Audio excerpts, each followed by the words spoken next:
Në pa komplekse flasim me njerëz që kanë zgjedhur të marrin përgjegjësi, jo gjithmonë të lehta, po të qëndrueshme. Sot mysafir është profesor Edmond Hajrizi, i formuar në botën akademike, por padyshim edhe një ndërmarrës shumë i suksesshëm. Në një moment kur rruga e suksesit jashtë vendit ishte e hapur për të, ai zgjodhi Kosovën. Jo si kompromis, por si bindje. Sot flasim për rrugtimin e tij drejt suksesit, për sfidat në arritje të synimeve, për vendimet e vështira dhe për këmbguljen. Por flasim edhe për Edmondin për te titujve, njeriun, familjarin dhe vlerat që e kanë udhëhequr në çdo hap. Profesor, rektor, faleminderit shumë që e pranuat ftesën time. Faleminderit shumë, faleminderit për ftesën, kënaqësi gjithmonë. Kënaqësi edhe për mua. Unë do doja ta filloja me një moment të rëndësishëm në jetën tuaj, kur ju vendosët që të ktheheshit në Kosovë nga Austria. Çfarë po linit realisht pas, profesor? Karrierën, sigurinë apo një version tjetër të vetës? Po, kthimi ka të bëjë edhe me krijimin tim, themi rritjen time, rrugtimin në sfidat që kemi pasë. Natyrisht ajo të ka mbush me emocione nacionale, patriotike për vendin. Do të thonë kemi diskutuar shumë për Kosovën, për lirinë, për Republikën e Kosovës, e kështu me radhë, kemi qenë aktiv dhe nuk mundesh me neglizhu. Do të thonë është një emocion që nëse nuk e ke afër vetit të mungon edhe realisht edhe je i pakënaqur mandej. Kështu që çdo gjë arritje tjetër nuk e balanson kënaqësinë për të qenë pjesë e dashurisë ku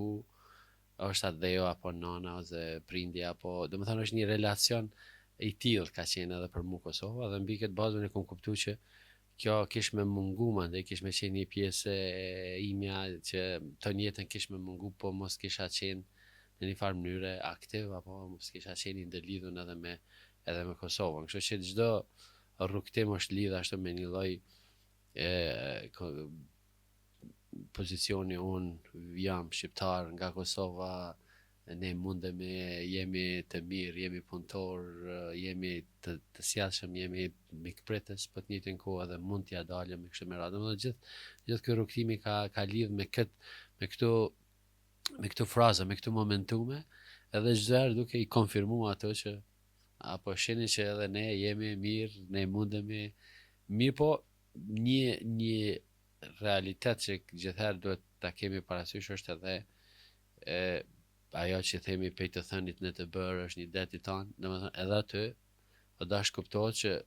dëshira, impakti, zhvillimi nuk bëhet pa angazhim. Kështu që në atë moment psikikisht duhet përgatitesh për një gjatësi, për një momentum që duhet ta kesh, atë të jesh i përgatitur që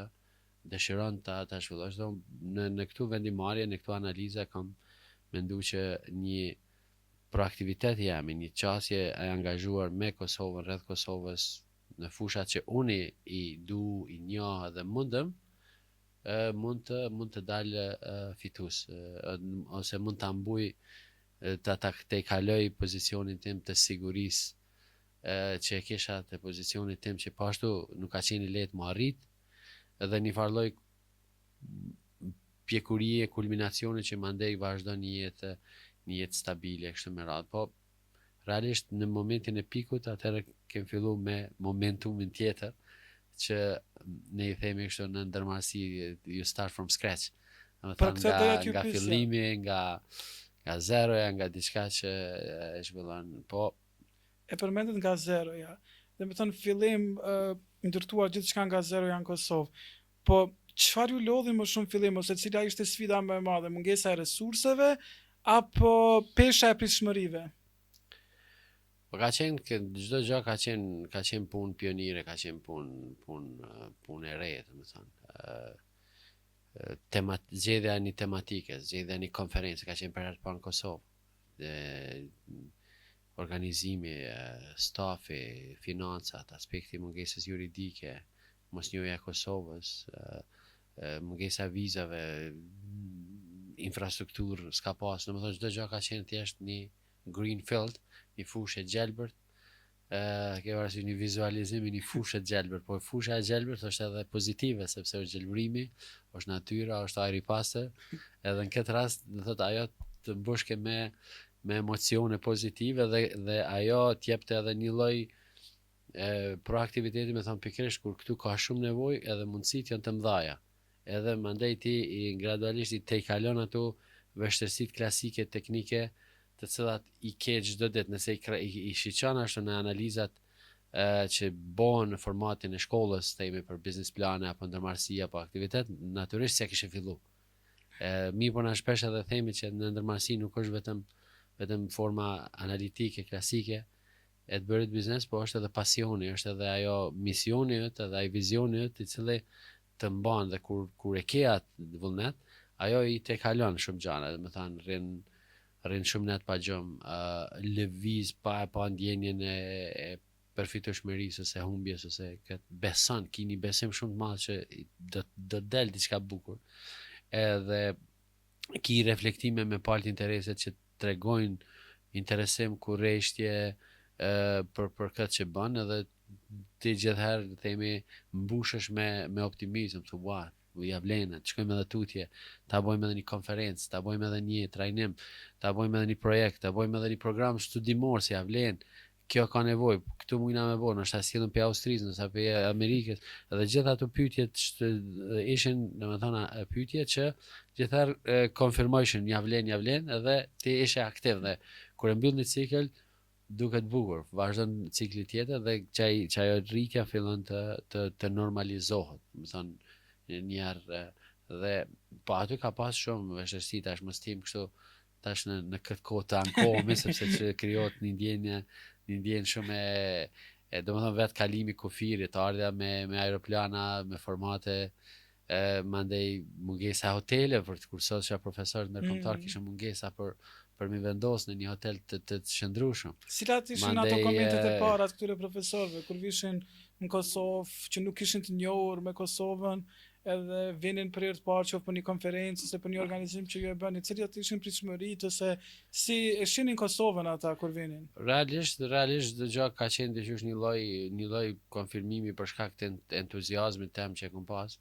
mënyrën se si u shpresha me ta vullnetet, dëshirës, domethënë shumicën ka qenë më shumë, okay, po shkojna. Pe kalojmë disa ditë, po e fillojmë. Mi po momentin që kanë ardhur, unë jam kujdes shumë, domethënë duke shku edhe te aeroporti mi marr personalisht, duke i sjell, duke ndajt me ta, duke i orientu në pika më të rëndësishme kulturore, themi edhe pjesë, po më e rëndësishme mendoj që ka qenë përveç entuziazmi im, edhe angazhimi, ka qenë dhe dëshira dhe entuziazmi të studentët. Ata kanë pa diçka që realisht në seminaret, në sallat e tyre të mësimit nuk i kanë pa. Atë vullnetin, atë dëshirën për mësim, atë respektin ndaj edukimit. Edhe ata i kanë motivu. Ata se zakonisht kur ligjeron në shumë universitete në botë është një lloj qetësie, ti ligjeron, ata ndëgjojnë, bojnë ndonjë pyetje, por nuk është një dinamicitet,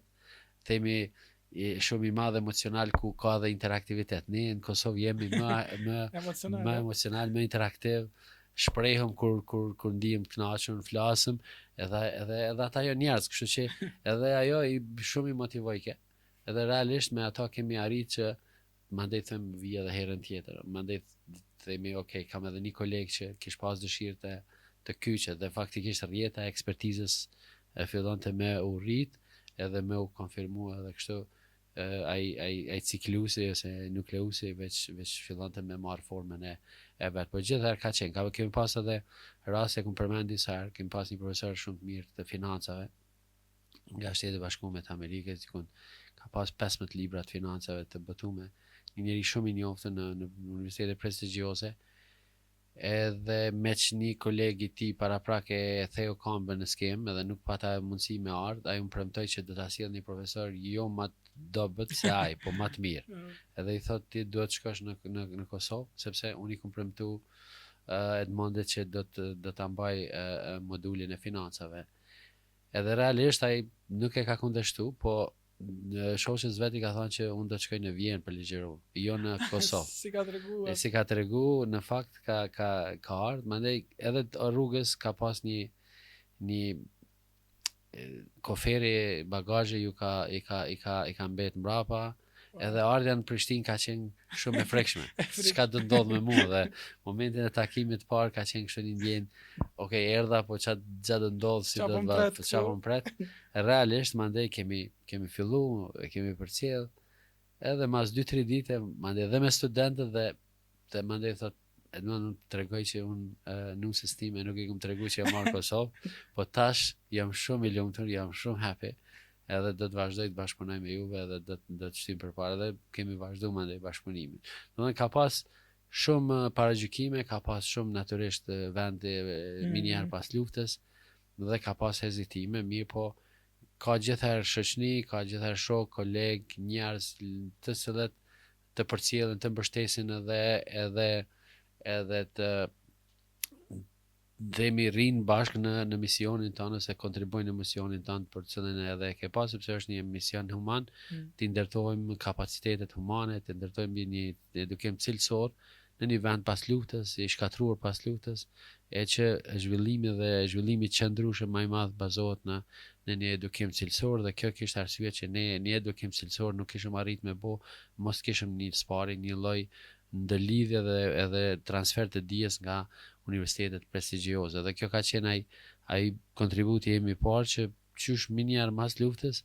me sjell profesorët më të mirë ose profesorët më aktual në botë në Kosovë që edhe të rinjtë e Kosovës të marrin të njëjtën dije, të njëjtën shije të edukimit sikur edhe të tjerë dhe të krijohet një lloj balanci i zhvillimit edukativ me vendet e zhvilluara dhe mendoj që aty ka qenë ajo pika e kthesës, pika e besimit edhe pika e pozicionimit në një zhvillim të qëndrueshëm dhe e cilësor. Profesora, ka pas vendime që i keni marrë atëherë, të cilat nuk do i merrnit sot, por që kanë rezultuar të suksesshme? Po mendoj që shkalla e riskut kur je më i ri merr ka njëra nuk i analizon, nuk i mendon shumë të thella, do thot me kalimin e kohës ato duhet të balancohen edhe me faktorë tjerë sepse ke përgjegjësi më shumë, ke staf më shumë, ke impakte më shumë dhe duhet të jesh i balancuar. Në fazën e parë ka qenë më shumë edhe e bazuar më shumë në emocion, në pasion. Kemi pas momente ku s'kemi kqyra fitojmë, humbëm, domethënë s'ka qenë tema ajo, ka qenë vetëm a vjen ai në Kosovë, a mund ta bëjmë një program të ri në Kosovë, a jemi tu e bën na para Serbisë edhe tjerë ose si do ta zhvillojmë, do thotë thjesht ka qenë një lloj garancimi që edhe ne në Kosovë mund të jemi inovativ. Kjo ka qenë fokusi, për shembull kujtohet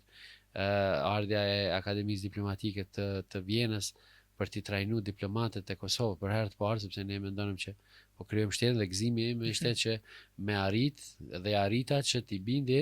akademinë më të vjetër në botë që të vjen me profesorët e vet të mbaj mësimin, ligjëratat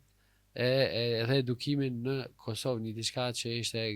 pak a shumë për herë të parë që ndodhte, jo vetëm për Kosovën, po në përgjithësi edhe për vetë akademinë. Dhe në këtë mënyrë nuk mendonim për gjëra të tjera, vetëm apo vinë si t'i presëm sepse gjatë rrugtimit aty ka pas edhe ish kryeministra, ish ministrat punëve të jashtme dhe ardha atyre ishte një statement shumë i rëndësishëm. A do kishit menduar dy herë këtë vendim sot? Nuk besoj, ka qenë një vendim shumë i mirë, ka qenë një mesazh i mirë, ndoshta jemi kon pak më herët në vendimarrjen kuptimin sepse diplomacia u kriju pak më vonë, po unë mendojsha që kur vjen momenti i reprezentimit diplomatik, ne duhet të kemi kuadrot e përgatitura dhe na u dashket punojmë, ose kemi pas fusha që kryesisht kanë qenë të reja për Kosovën, domethënë emërtime të reja, programe të reja, mekatronika, robotika, domethënë njerëzit mas luftës ne minjëherë fillum të edukojmë, trajnojmë njerëzit për robotikën, për mekatronikën, sepse ne mendojmë në momentin kur dikush blen një makinë të re ose një pajisje apo një teknologji, ai nuk ka mundësi me ble pajisjen e vjetër që e ka pas, do ta blen të ren. Edhe nëse dikush e blen diçka të re, do ta ketë kuadrin e përgatitur dhe faktikisht ne minjëherë fillum të përgatisim kuadrat për këtu teknologjitë e fundit, të shkencat kompjuterike apo të prokurimi publik, se ishte një fushë ku buxheti shkonte kryesisht vetëm nga kjo zyre, nga ky funksion, dhe nëse aty nuk menaxhohen mirë, atëherë kemi dështime të mëdha në eficiencë kështu me radhë. Do thotë jemi mundu me i marrë disa funksione edhe detyra që me i ndërtu kuadrat, po njëkohësisht edhe ka qenë detyra me ndërtu edhe institucionet e Kosovës. Domethënë nuk ka qenë me ndërtu vetveten, por realisht duke me ndërtu edhe tjerëve. Domethënë kjo ka qenë diçka që mendoj nuk ndodh në botë shpesh, sepse në të njëjtin kohë ti ndërton veten dhe ushqen të tjerë. Domethënë ne për shembull merr sekretarët e shtetit edhe i dërgon në trajnimet në vizita jashtë vendit. Ato e bëjsha ose i merrsha kompanitë e Kosovës e i dërgojsha në vizita që të shohin teknologji, të shohin prodhimin, të bashkëpunojmë me këtë ose merrsha zyrtarët ministrisë me i vizitu zonat e ndryshme ekonomike, industrial me pasë si funksionojnë, bëjsha trajnime për investimet tuaja direkte, folsha për standardet e ISO, se si janë, si implementohen, çka janë ato, si akreditohen. Po isha trajnime pa pagesë, nuk e shiqojsha pagesën ose thjesht vetëm kisha dëshirë të konfirmoja trajnimet e ndryshme për institucionet e Kosovës, edhe për bizneset edhe për qytetarët. Domethënë të qytetarët trajnime edukim, për bizneset procese, sistemet menaxhimi, teknologji moderne, ndërsa për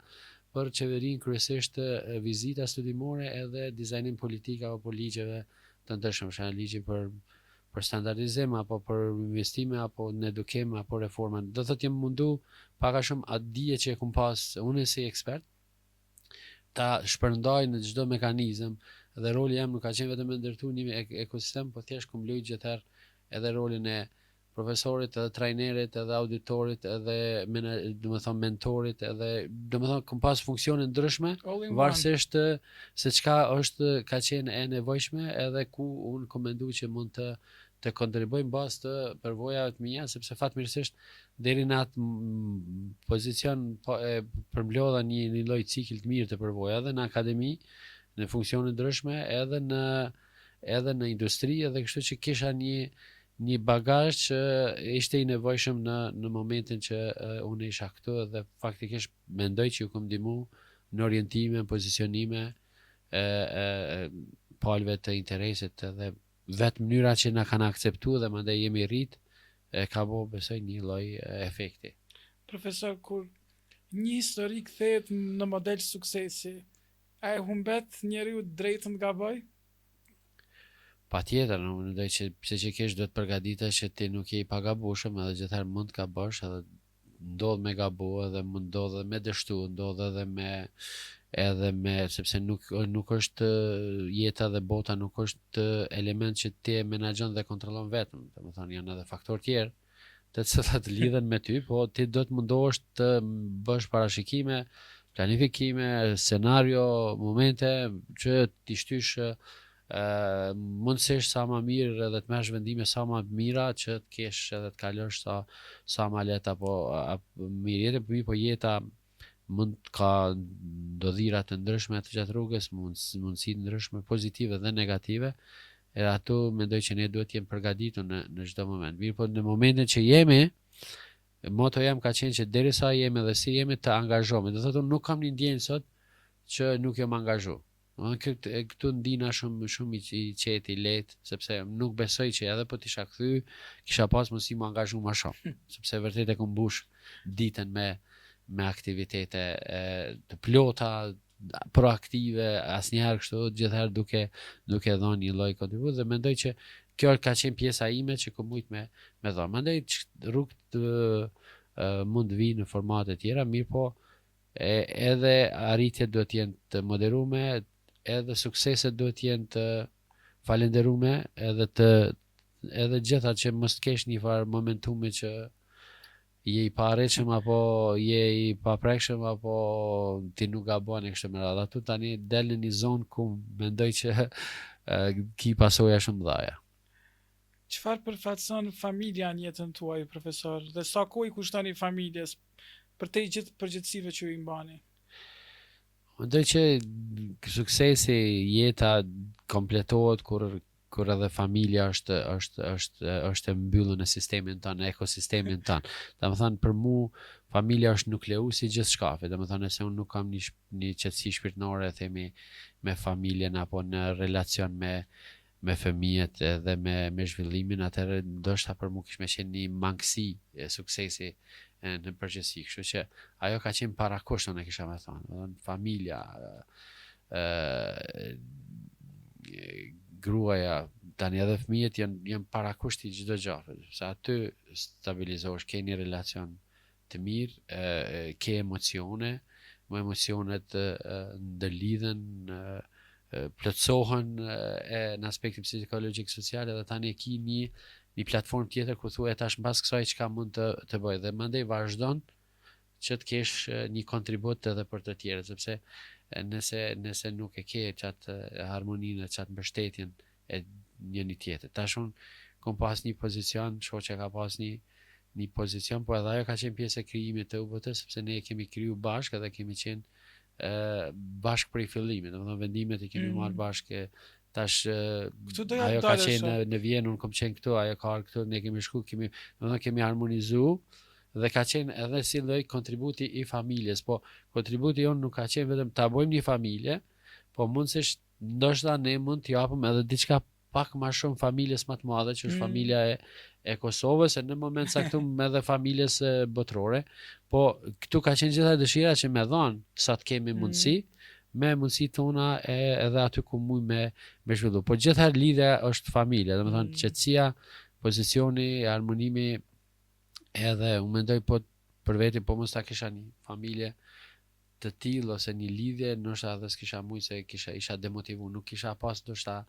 elan për t'i shty gjanat përpara. Domethënë është s'po di si me shpreh, po është përbërthama e gjithçkafit për mua. Unë jam njeri familjar, domethënë i takoj njerëzve që familjen e kanë prioritet, e kanë pjesë të jetës, domethënë i takoj këtij grupi, edhe aty jam në atë mes, domethënë. E përmendet bashkëshortën, edhe ju ndani edhe një pjesë tjetës profesionale me bashkëshortën tuaj, zonjën Fisnete. A është sfidë apo lehtësim kur dikë kaq të afërt e keni bashkëpunëtore? Unë mendoj që për mua ka qenë ndihmë shumë e madhe, për shkak se ne kemi pas spari një mirëkuptim të dyanshëm. Funksionet nuk ju kemi përzi në njëri tjetrit. Fatmirësisht tu pak i kena njoftë edhe prej teorisë dhe praktikës së menaxhimit, të cilat i kena mësuar para se me themelu vetëm që kompanitë familjare apo kompanitë ku ka lidhje janë disa principe si duhet bazohen, dhe ne ato shumë i kemi respektuar me përpikëri, nuk kemi pas ndërhyrje, po edhe kemi pas mbështetje kur e kemi marrë vendimin që të shtym. Në fazën kur ndërton një sistem të ri, ki shumë nevojë për njerëz të besueshëm, kuptimin sepse ka shumë mbështetje formate, dhe kjo ka qenë ndoshta edhe njëna prej faktorëve të suksesit, se në fillim nuk i ki gjitha strukturat e digitalizuara, nuk i ki gjithë proceset e mbyllura, duhet krijosh, dhe në atë krijim duhet me pas dikon që mundet me qenë afër edhe me ndihmu bashkarisht për me ndërtu një sistem, dhe kjo afërsia jona ka ndihmu. Me që kena pas mjaft angazhime gjatë ditës, nuk na u ka bo monotone jeta e ditës, sepse tani mezi kemi prit mu taku mas orarit dhe mu taku me bisedu. E mundu që në familje mos me pësjell shumë elemente të punës edhe stres nga puna, po kryesisht me kalu në një fazë tjetër. Natyrisht ndonjëherë kemi pas çare pa ndërlidhje, po edhe kjo është një dimë, sepse nëse kemi pi kafen e mëngjesit, kemi mujt me i harmonizu vendimet tona, edhe mandej kemi vazhdu ditën bashk, ose në funksion. Ajo është marrë kryesisht me pjesën e financa, me organizimet të tjera të qëndrueshmërisë që rrisin eficiencën edhe si sigurimin e cilësisë në hyrje kështu me radhë. Ndërsa unë marrë tash me pjesën tjetër të pozicioneve, dhe pak a shumë ajo ka qenë shumë një stabilitet i mirë edhe për neve dhe për gjithë. Mandej na kemi reflektuar edhe si familje edhe besoj edhe të stafi, se kam pa që është një koncept familjar, njerë që dojnë njëri tjetër, nuk dojnë me u largu nga njëri tjetri, mandej janë afruar edhe të tjerë kanë shpreh gatishmërinë me qenë afër nesh, me sjell edhe ata, edhe kështu tash ka edhe familje tjera, domethënë nuk jemi vetëm ku gjithë bashkohen ose janë njoftuar aty, ose ose kanë kriju familje përpara dhe na u kanë bashkangjit dhe kështu është pak a shumë ti e din UBT është një familje e jona ku ne themi do të kujdesemi gjithë sa kemi mundësi për UBT-n si familje jonë, po edhe të kontribuojmë në mënyrë të sinqert me vlera për të tjerë. Do të gjithëherë kemi dashur me dalë në opinion si diçka që po bashkohemi rreth një kauze të përbashkët që t'i ndihmojmë vendet me ato që kemi mundësi, në këtë rast me një edukim cilësor, me një inovacion, me një qasje të re inovative që i ndihmon në zhvillimit të përgjithshëm. E përmendet stafin, unë pikërisht këtu desha të ndalesha tek bashkëpunëtorët tuaj më të afërt. Si i përcaktoni, si përzgjidhni ju bashkëpunëtorët tuaj më të afërt? A ka kritere përcaktuese? Po natyrisht, na kemi kritere sepse kryesisht këtu 25 vite tash unë zakonisht njerëzit që i pranoj i takoj përpara, nuk i lë kështu që të vyj në sistem pa u taku para me edhe disa minuta që të flasim për vlerat, për politikat tona, për qasin, për misionin, edhe të harmonizohemi që nëse pajtohemi në këto botkuptime ose në këto vlera mund të bashkëpunojmë. Kjo është pika kryesore ku ne s'pari harmonizohemi, ne shiqojmë edhe bisedat, kompetencat që tjetë njeriu i du në vendin e dur aq sa mund, mirë po ne jemi ndërtu në formatin që është dash t'i ndërtojmë kapacitetet tona, do thotë nuk është UBT-ja nuk ka pas mundësi ndërtohet në formatin që e hap konkursin dhe do të kesh mjaftueshëm staf të përgatitur. Realisht na jemi dash të shkojmë në sistemin tjetër, të marrim të rit, ti përgatisim, ti trajnojmë në punë, të zhvillojmë dhe mas 5-6 vite, 10 viteve të krijohet një kuadër që konsiderohet ai që duhet të jetë. Kjo ka qenë për shkak se ne kemi sjellë risi, procese të reja, dhe në ato procese nuk ka pas mundësi. Ne nuk kemi pas mundësi sapo të hapëm UBT-n të kemi profesor doktorat Kosovës, të cilët janë të gatshëm me u bashkangjit. O dash me i kriju, ose me i marrë nga jashtë, në fakt në fazën e parë kemi marrë nga jashtë, e mandej nga studentët tonë dhe nga kolegët që kanë kryer studime në universitete të mira, i kemi ndërtu kuadër duke bos pari asistent, mandej për asistenti duke kalu duke dërgu në PhD ose në studime, duke u kthyer dhe duke marrë rolin për katësak. Në njëjtë është edhe me funksion. Kështu që ka shumë prej stafit që ne kemi dikun besojmë mbi 60% që stafi janë ish studentat të UBT-s. Do thënë është një lloj sigur kjo ardhia rushit që nga fleta e vazhdon edhe aty është rritë UBT-ja me njerëzit. Edhe këtu ka një emocion, domethënë ata vetë kanë qenë student, e dojnë UBT-n, kanë diplomë, edhe ne e mirëbajmë ose e shtym këtë proces që ne jemi. Po edhe të tjerë që na kanë ardhur gjithherë kanë qenë njerëz që kanë besuar në vlerat e cilësisë standardeve ndërkombëtare. Dhe gjithër bashkimi ka qenë po ne po dojmë anë UBT se edhe ne e dojmë cilësinë, i dojmë standardet, i dojmë këto, dhe realisht edhe ata që kanë ardhur, kryesisht shumica që vinë me një aplikacion, atëherë e kemi përmbyll një cikël që themi ai pozicioni jon i vlera është shumë i harmonizuar mirë me stafin. Domethënë stafi jon beson në vlera, beson në këtë dhe ajo e mban shumë mirë mandej procesin, për shembull, procesin e rujtjes kredibilitetit akademik, procesin e sjelljes ndaj konsumatorit, partneritetit, standardeve. Domethënë ka qenë frym dhe është frym brenda UBT-s dhe mendoj që ne kemi një staf shumë të mirë, shumë produktiv, shumë emocionalisht lidhur. Edhe ne shpesh e them nëse s'kem një lidhje emocionale, ne nuk mund të bashkëpunojmë, nuk mund të gjenerojmë një pozicion klasik pa emocione veç për vendet punës, se duhet ta lidhëm si familje. Po se arrini këtë se ju keni një staf shumë të madh, se arrini të krijoni lidhjet emocionale kur stafi juaj prek 3 shifrorin, domethënë është një staf shumë i madh. Po tash takom i marrë, kjo mungon pak, sepse në fillim kam pas takime më të shpeshta me secilin edhe isha një lidhje direkte se ne jemi tentuar me kriju një qasje horizontale organizative që me qenë më afër me secilin. E unë mundona ta mbaj këta për shembull, zakonisht gjatë një momenti i takoj secilin, po tash me rrallë dhe shpesh kjo nuk është bes, po mendoj që ne kemi kriju kuadrat tona që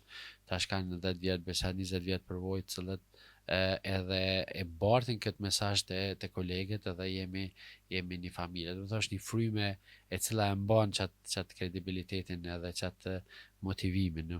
Unë gjithë roli jem ka qenë me qenë një lloj mentori me cilën të rriti mbështes, i këshilloj, i orientoj, bëj një lloj themi interaktiviteti për të zhvillu edhe për ta shty për next level. Do thonë nuk ka qenë veç punëdhënie ose punëmarrje, po ka qenë edhe një lloj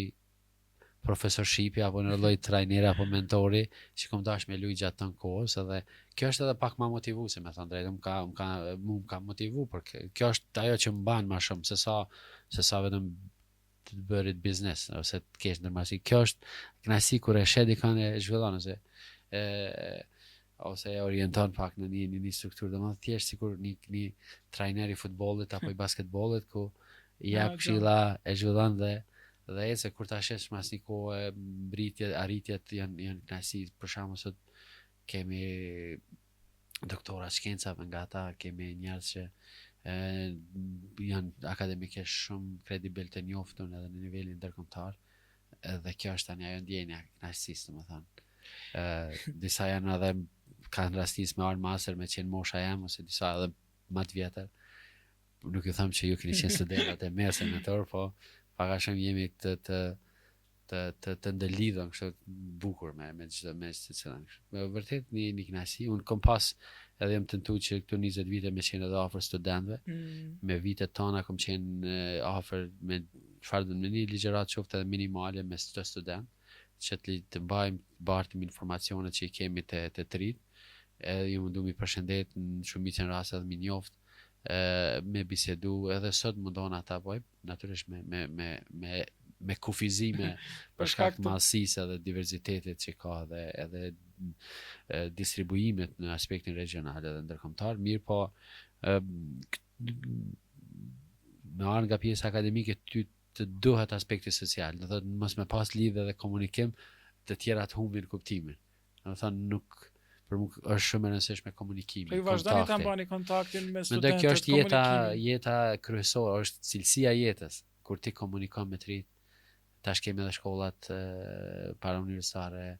takosh, përqafimet, komunikim, i mandej ti përfiton nga ky kontakt. Domethënë nuk është vetëm që ti jep, ti edhe merr edhe sjelljen e tyre, pozicionin e tyre, mendimin e tyre, edhe faktikisht krijon edhe freski në vendimarrjet e tua për ta, sepse nëse humb kontaktin edhe sjelljen, e ti e din që çdo gjeneratë sot është një gjenoratë e re. Nuk është më konkurenca në mes vendeve, po në mes gjeneratave, dhe në këtë pyetje do të jesh shumë i kujdesshëm, ti kuptosh, të ndërlidhesh me ta edhe mundësisht të dizajnosh diçka që ju përshtatet atyre dhe ata kanë mundësi me ecë përpara. Dhe në këtë rast ky kontakt për mua shumë i nevojshëm, aq më shumë aq më mirë realisht. Profesor, në frymën e këtij formati, më që edhe vetë quhet pa komplekse, a kanë komplekse personat që vinë nga bota akademike, me që ju punoni me profesor dhe jeni vetë udhëheqës në një institucioni universitar? Po tash natyra ose momenti kanë ata kemi një kompleksitet në kuptimin se arrin sukses në shkollim, mbrin një nivel të lartë të arritjes akademike, konsiderohet punimet shkencore si gjenerim e dijeve të reja, edhe krijohet pak a shumë një farë lloj uniciteti ashtu, i cili kryesisht edhe o mbështet nështë në regionin tonë shumë për familjes, sepse kanë dalë kuadrat e para, ka qenë i shkollumi i parë, i diplomumi i parë, profesori i parë, edhe tu ka kriju kështu një farë lloj individualizmi pak ma i teprum. Mandej ka qenë ajo koncepti që kur ligjeron përpara tije, ai konfirmatori i dijes, ti e përcakton cila është dija dur, cila është rruga për të ecë përpara, dhe natyrisht tu ka kriju një lloj pozicioni i caktuar, mirë po ato nuk janë shumë të shëndetshme për shkak se mandej krijojnë bariera në komunikim, krijojnë bariera në bashkëpunim, sidomos në fazën kur ne jetojmë në një revolucion themi të konvergjencës, ku bashkëpunimi është masi i domosdoshëm për shkak se kompleksiteti i problemeve është i madh, është shumë kompleks, saqë impakti i individit në transformime është i vogël nëse nuk bashkëpunon. Kështu që sa më shumë që je bashkëpunu, sa më shumë që je ndërlidhes me gjitha palët tjera të interesit, edhe me grupe tjera, sepse edhe ato kanë dije, domethënë nuk është vetëm dija themi shkencore ose e bazuar në një metodologji, është edhe dia e jetës, është edhe dia, domethënë përvojat e jetës, përvojat e politikat publike, janë përvojat e qytetarëve që vijnë nga formatet dhe kulturat e ndryshme, janë edhe përvojat e trive me një dimension tjetër, do thotë do të kesh shumë respekt edhe ndaj të tjerëve, edhe do të krijosh një lloj tolerance në mënyrë që mandej me përfitu më shumë. Kanë komplekse themi shkencëtarët, kanë kompleks doktorat, kanë kompleks artistat, ka shumë grupe, disa janë grupe edhe për shkak të konkurrueshmërisë që kanë për të përcaktuar me veprat e tyre personale, edhe te pjesa shkencore ala sot këshyre sa ke publiku, sa ke, domethënë faktikisht nuk është impakti më shumë në nivel themi të përgjithshëm grupor, po më shumë individual. Edhe ajo e krijon një atribut pak a shumë që unë nuk e përkraj, edhe mundohem të jem sa më i afërt, po natyrisht në anën tjetër të jem sa më i mirë që të kemi një konfirmim për rezultate. Po mund të ketë një kompleksitet, ajo ekziston ti e din edhe vetë në komunikime, po shpesh edhe shumë kompleksitete nuk bazohen në rezultate ose në parime. Disa krijojnë edhe shumë kompleksitete që nuk kanë edhe arsye. Edhe nuk fitojnë vetë, nuk di çfarë fitojnë për vete, po në anën tjetër nuk e kanë shumë mirë të bazuar. Nuk janë të shëndetshme. Nuk janë të shëndetshme, nuk janë të bazuar, do thotë kur ti krijon një lloj hierarkie, duhet të arsyetosh shumë atë hierarkie dhe ndoshta realisht në aspektin e vlerave humane edhe nuk është i nevojshëm. Profesor, a keni gabuar ndonjëherë në përzgjedhjen ose vlerësimin e një bashkëpunëtori dhe çka keni mësuar nga kjo përvojë? Natyrisht në gjithherë ka, thash, nuk ka idealizëm në asë momentin. Unë jam mundu mi përcjell praktikat e mira të menaxhimit burimeve njerëzore për shkak se unë kam kryer studimet dhe kam specializu edhe jam marrë me këtë pjesë dhe jam mundu procedurat mi sa me qenë më të mira. Një prej elementeve që unë e promovoj edhe në ligjërat edhe në struktura është besimi, domethënë mi ia dhon besimin në momentin kur konsideron bashkëpunimin me konsideru pjesë të familjes, edhe në atë pjesë ajo është një pikë që është shumë e rëndësishme. Dyta, shpesh për shkak të kohës ne nuk kemi mundësi mi përdor gjitha praktikat apo teknikat e selektimit të burimeve njerëzore. Njeriu e duan në vendin e dorë, domethënë, për shembull një intervistë nuk mjafton ty për me gjetë a ke gjetë më të mirën. Ajo, domethënë është ne e dim që s'është më e mira dhe dim që mund të gabojmë. Për shkak se me intervistë mund të gjesh mund të merresh disa feedbacke, po jo të gjitha. Mandej me CV-n që ka shkruar merr disa, po nuk e mbyll krejt. Mandej edhe me formate tjera, do thotë ka shumë vegla shtesë që duhet përfundojnë për me ardhur më afër te siguria që njeriu i duan është zgjedh për vendin e duan. Dhe shpesh neve na ndodh që për shkak kohës ose zhvillimit të caktum ne nuk i kemi zbatuar dhe në ato raste ndodhen raste që nuk lidhen me misionin, me botkuptimin ton, kanë qëllime të caktuara me ardhmë, me u kyç, me pas vetëm përfitime të caktuara të shkurtra kështu me radhë. Ka kësi raste nuk kanë qenë fatmirësisht shumë. Jemi mundu me i argumentu që këtu do të me konë vendi më i mirë, rroga më e mirë, nxitja më e mirë, sepse edhe ajo është shumë e rëndësishme, do të nuk duhet me dalë edhe ti në anën e punë stafit. Mirë po, ka pas disa jo falenderime, sa të mendoj se kom ndihmu shumë edhe mandej s'ka pas fare emocion, domethënë jo për mua, po as për veten, as për Kosovën. A janë të vështira këto ndarjet kur nuk ka sinqeritet ose kur thjesht nuk ndahet mirë me një bashkëpunëtor? Po zakonisht nuk jam marr shumë sepse psikikisht pak përgatitesh që ka raste dhe mund të ketë, kështu që nuk jam marr shumë se sa po të merresh më shumë ki vetëm nuk ka ça më marr atë, domethënë është të përmbyllur, po nuk të duket e bukur, domethënë nuk të duket nuk është e mirë ai koncept, sepse ti mundohesh tash mundohen ta krijoj një person për 10 vite, 20 vite. Në ato 20 vite nuk fiton atë që ti e kërkon, po megjithatë ti edhe e angazhon, edhe trajnon, edhe zhvillon. Dhe unë pritet që barem në një moment caktuar ai ta vlerësoj dhe ta kontribuoj në frymën e njëjtë. Dhe mund të ketë raste kur nuk kanë fare relacion ose humbin momentumin e arsyes ose diçka. Po thash edhe njerë nuk kemi pas shumë raste sepse kemi punu thash si mentor, kemi diskutuar me ta, një Mm. lloj trajnimi, kjo është kështu, kjo bëhet. Por gjithsesi duhet ta kuptojmë që gjithkush ka interesat e veta, interesat personale dhe unë gjithherë edhe këshilloj stafin atje që ata duhet t'i ndjekin interesat ose pasionin e vet, siç unë e kam ndjek, duhet me ndjek edhe ti. Nëse ne kemi një pasion të përbashkët që na lidh në aspektin individual dhe institucional, atëherë është lidhja më e mirë. Nëse ajo lidhje nuk ekziston, është mirë që ne mos na mund të jetojmë bashkë për nevojat themi fizike apo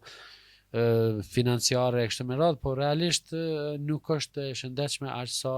sa duhet. Dhe duhet me tentu çdo organizim që me i lidh të dy misionet edhe vizionet, edhe të individit edhe të institucionit, se ato përputhen më shumë, atëherë krijohet çajo qëndrueshmëria më e madhe dhe ne jemi mundu gjithashtu që tash takimet kryesore kemi bë, a është interesi yt ky pozicion, a ke këtë vizion, çka dëshiron ti në jetë, çka dëshiron ti me u zhvillu në pjesën tënde, më shumë financa, më shumë karrierë akademike, apo menaxheriale, apo me dalë jashtë, apo me i brenda, apo me pas këtë funksion apo këtë departament, dhe mbi bazën e atij debati jemi mundu me ja gjetë vendin e dur, momentin e dur për me shty. Dhe gjithherë do të ketë me njerëz ka debate të ndryshme, ka dhe momentume të caktuara, mirë, po thjesht unë nuk pres as nuk dëshiroj që dikush të më falenderoj kur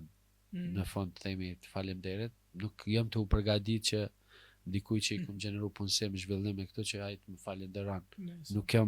Nuk është pritje jam, se nuk jam të e bo për ata ose për këtë, jam të e bo pse unë po kam dëshirë me kontribu, mendoj që mund të kontriboj dhe do të kontriboj aq sa kam mundësi. Po edhe të njëjtën kohë nuk është diçka e madhe nëse dikush reagon në mënyrë stahastike në një format që s'është normal, me motën nëse gjenë ma mirë, tira dhe mua dhe unë shkoj atje, sepse gjithë shkojmë aty ku është vendi ma i mirë, apo formati mirë, apo qëndrueshmëria më i mirë, po me rëndësi është njerëzit të jenë të lumtur, të jenë shëndetshëm, edhe të arrijnë suksese. Dhe ai interaktiviteti, bashkëpunimi është i mirë, mbi të gjitha tash, mos ta harroj, kjo është për mua shumë e rëndësishme që nëse dikush ka qenë në relacion, mos ketë një ndjenjë të keqe për neve, negative, që ne themi e kemi trajtu keq apo kemi. Kjo është për mua shumë e rëndësishme. Tjera sen me rëndësi, po kjo të mbetet si një shaj i mirë pozitiv. Ka raste, kemi raste edhe kur dash me kriju opinion, kur të tjerët kanë reagu që dikush nuk është në rregull, po nuk më dash me reflektu derisa ka pas momentume e caktuara. Po thash edhe njerë jemi kujdes qysh në fillim që mos me ardhe momentet të vështira ose momentet cilat ndihemi keq. Po kur gjë s'ka ideale dhe gjithçka është në fryme normale të jetës. Profesor, ndodh që të ketë paragjykime ndonjëherë për universitetet private. Si keni të kalu ju paragjykimet për universitetet private kur jeni futur në këtë treg? Po, shiqo, duhet ta unë privatizimi ose ndërmarrësia në Kosovë në një vend që ka ardhur nga socializmi, natyrisht që është një paragjykim. Në këtë e kam ditë edhe më herët, domethënë kur i ke thënë dikujt një privatnik aty, një privat, një person përshet shitore, diçka, domethënë ke marrë kështu si një lloj personi që s'ka gjetë punë në organizata shtetërore dhe ka dalë gjithëherë, ka qenë kështu një lloj versioni i dytë dhe vlerësimi për ndërmarrësinë, jo gjithsesi ka qenë i mirë dhe alo mbetet ndërmarrësia. Po nëse shkon tash në Amerikë, edhe i thonë jam ndërmarrës, wow, ndërmarrës, make things happen. Do të thonë gjeneron, merr përgjegjësi, merr rrezik, edhe krijon bën diçka edhe më shumë se sa veç për vetveten. Do të krijohet një vlerë shtumë të cilën ty të motivon. Ne realisht iniciativa e ndërmarrësisë në fushën e shkencës dhe edukimit është trefish më e vështirë se sa një ndërmarrësi në fushën e tregtisë apo në një pozicion. Dhe unë këtë e kam ditë, po kam dash me sfidu veten dhe me pozicionu veten pak me bo vendimarrje më komplekse për me qenë diçka që arrin edhe në raste kur janë komplekse. Dhe natyrisht nuk është e lehtë të krijosh një institucion arsimor me vetë financim edhe me struktura, sepse do të gjeneron vlerat, ruan vlerat, dhe shpesh ka keq kuptime të iniciativat private që mendojnë të jenë si biznese. Domethënë, nëse nuk e ke mindsetin me ditë që këtu është një organizatë që mund të jetë ndërmarrje, po është jo profitabile sepse të në kohën keme investu, keme zhvillu, dhe nëse si je i përgatitëm për këtë mision, për trit, për zhvillime, për shkencën, për këtë, mos hë këtu sepse kjo nuk është fushë që mund të jetosh gjatë. Dhe shpesh ka pas iniciativa në kuptimin se mungesë të vendeve të lirat në universitete publike mund të hapet tash në universitet privat, se ai merr tani atë pjesën që ka mbet, ose në këtë formatin e caktuar dhe ka pas mundësi me pas gjykime ose gjykime për uljen e kritereve të diplomimi ose gjykime të caktuara në këtë fami, po këtu te unë nuk kanë qenë misioni joni. Besoj e din tani dhe ajo mision është vrejt edhe me studentët ku kanë dalë me mënyrën si kanë kalu, me mënyrën si janë pozicionu, sepse në fakt unë kam pas mision me marrë një iniciativë me bë diçka më ndryshe se në universitetet publike. Nëse unë s'kisha sjell diçka risi edhe më ndryshe, unë se kisha hap. Mas pari si individ s'kisha pas dëshirë të pozicionona me një vlerë më të ulët se vlera e gjendjeve më të mira botërore. Unë kam dashur me pru praktikat më të mira në botë me etablu. Dhe këtu mendoj që shoqëria e ka akceptu këtë pjesë. Natyrisht në vitet e para ka një validitet që e shiqojnë a është e sakta, apo thuhet vetëm po thuhet apo është edhe vërteta, edhe kështu me radhë, po kur është konfirmuar në gjitha nivelet, edhe nivelin e brendshëm institucional, edhe në mesazhet e mia, edhe në kontrollat e mia, edhe në vlerësimet e mia si profesor, edhe në këtë, edhe në gjithë ato, atëherë është konfirmuar që kjo nuk është pjesë dhe besoj e kemi menaxhu mirë dhe jemi shumë mirë të pozicionuar. Në vetë fakti që na kemi dikon 500 universitete partnere nga gjithë bota dhe universitet më eminente kemi partnere se kemi punu me ta, edhe gjitha janë publike, kjo tregon që ata kanë pranuar me neve me qenë partner, qoftë në diploma dy feshta, qoftë përbashkëta, qoftë në projekte hulumtuese apo qendra të përbashkëta, kështu që në këtë relacion ai elementi i iniciativës private vetëm ka dalë si pozitivitet. Sepse në debatet e për shembull në Unionin Evropian si duhet të duket universiteti, është tania që universitetet do të jenë më ndërmarrëse, entrepreneurial university ecosystem. Kështu që realisht na çka po bojnë, na veç kemi treguar që ata që ju po kërkoni ne jemi duke e bë.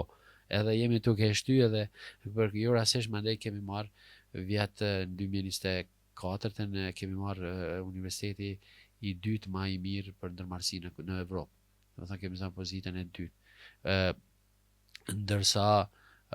si vjet kemi marrë vendin e parë në botë për University Engagement University, do të thënë universiteti i cili përveç punës akademike klasike edhe themi shkencore kujdes dhe për impaktin në shoqëri dhe kemi pas konkurrent për shembull McGill. McGill është një universitet më i mirë në Kanada.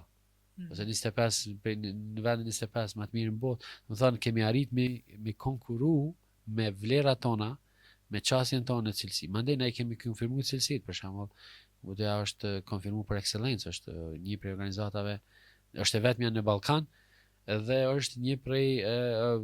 të paktave në Evropë që ka arrit me marrë çat nivel me plotësu çat kriter për më quajtë excellence based organization e të tjera, kështu që jemi mundu me i thy me konfirm ose me publikime shkencore. Zakonisht disa universitete private mund të konsiderojnë marrin vetëm si mbdhanje. Ne jemi shku të shkenca, për shembull ne jemi publikues shumë të mëdha të punimeve shkencore dhe kemi një bashkëpunim shumë të madh në nivelin shkencor, saqë ne edhe jemi pranuar në shumë mekanizma evropiane botëror, po edhe jemi të rankuar më të mirë, për shembull disa fushë jemi edhe numër 1 edhe në Kosovë edhe në trojet shqiptare, për shembull te inxhinieria apo te disa funksione tjera, kështu që realisht e kemi thyr ato paragjykimet, edhe te stafi jemi mundu mi dhon mesazh stafit akademik që ne nuk jemi kështu ndërmarrës klasik që të mundohemi të jemi, po i kemi dhënë lirinë akademike, kemi dhënë hapësirat e mirëfillta që të veprojnë, të jenë të lirë lëvizje e kështu me radhë, por në njëjtën kohë të arrujnë kredibilitetin, sepse në fundit ai kredibilitet është edhe për vetveten dhe për personin dhe për atë unicitetin që folëm pak më herët, për kompleksitetin që me qenë i mirë dhe i akceptueshëm në shoqëri, dhe duke bërë gjëra të mira bëjmë edhe ne gjithë të mira, dhe kështu që akceptimi ka qenë i mirë besoj dhe ka dalë mirë, po është funksionin që dash me punu vite, mos me vënu rrogat, mos me bo veprime tjera të ndryshme, akceptime të cilat mandej i kanë thy ato dilemat apo mundësi që është, ose dikush ardhja ma shpejt të ndonjë regjistrim apo ndonjë